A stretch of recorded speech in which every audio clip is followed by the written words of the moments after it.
Ayan, hello mga We Providers, mga We Provide. Kamusta na po kayo? I hope you're in good shape.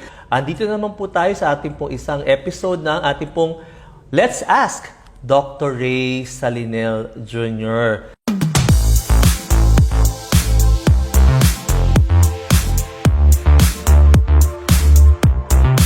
Unahin na po natin ang question ni Wilward Simeon. Wilward, Doc, ang Alta Immune, Alta Prima at Alta Ultima ba ay maganda sa may psoriasis at bakit? Okay? Now, psoriasis kasi is an autoimmune disease. Autoimmune po ito. Ibig sabihin, sinisira ng sarili mong cell ang sarili mong cell. No? Sarili mo, sinisira mo. Kaya pa nangyari po, nagkakaroon ka ng mga skin manifestations. Parang nangangaliskis, makati, silvery, mahapdi, mga ganyan. Tapos makapal yung ibang part hindi.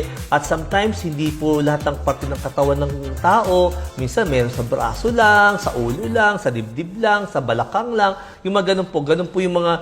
Yung iba naman po talaga, buong katawan po. Talaga, no? Pati likod po ay may psoriasis po. Now, pagdating po doon sa tatlong produkto po natin, Alta Immune, Alta Prima, and Alta Ultima, I think what is best for you is the Alta Immune. Kasi yung Alta Immune po natin, it really boosts the immune system natin. Tumutulong yan para palakasin at mayamang-mayaman yan sa antioxidant. Ayaw po natin kasi po ng mga oxidative stress sa mga cellula po natin. Kaya feeling ko, doon sa tatlong yon, ang pinakamainam doon ay yung Alta Immune. No? It comes in organic oils, okay, 10 drops sa mga beverage mo or diretso mong gagamitin, papatak mo sa dila mo, okay? Every day, okay? And let us see. Balitaan mo kami, no? Balitaan mo kami. For after a year, after a month or two, balitaan mo kami kumusta. Kumusta ang iyong skin. Pero kasi marami din kasing mga factors na pwede mag-trigger po ng paglabas ng psoriasis. Number 1 po dito is infection. Number 2 po dito, at maganda din po yung, when you say infection, Alta Immune pa rin. No? Ang maganda po doon. Tapos po, yung po mga mental health issues such as anxiety and depression, emosyon. No? Kaya siguro, kinakailangan medyo ano ka rin po ng konti, worry ka rin ng konti pagdating po sa mga emotions mo.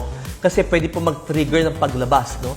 Ito po mga skin manifestations po ng psoriasis. So, for you, yung Alta Immune ang itry mo and balitaan mo kami after a month or two kung kumusta na ang iyong skin.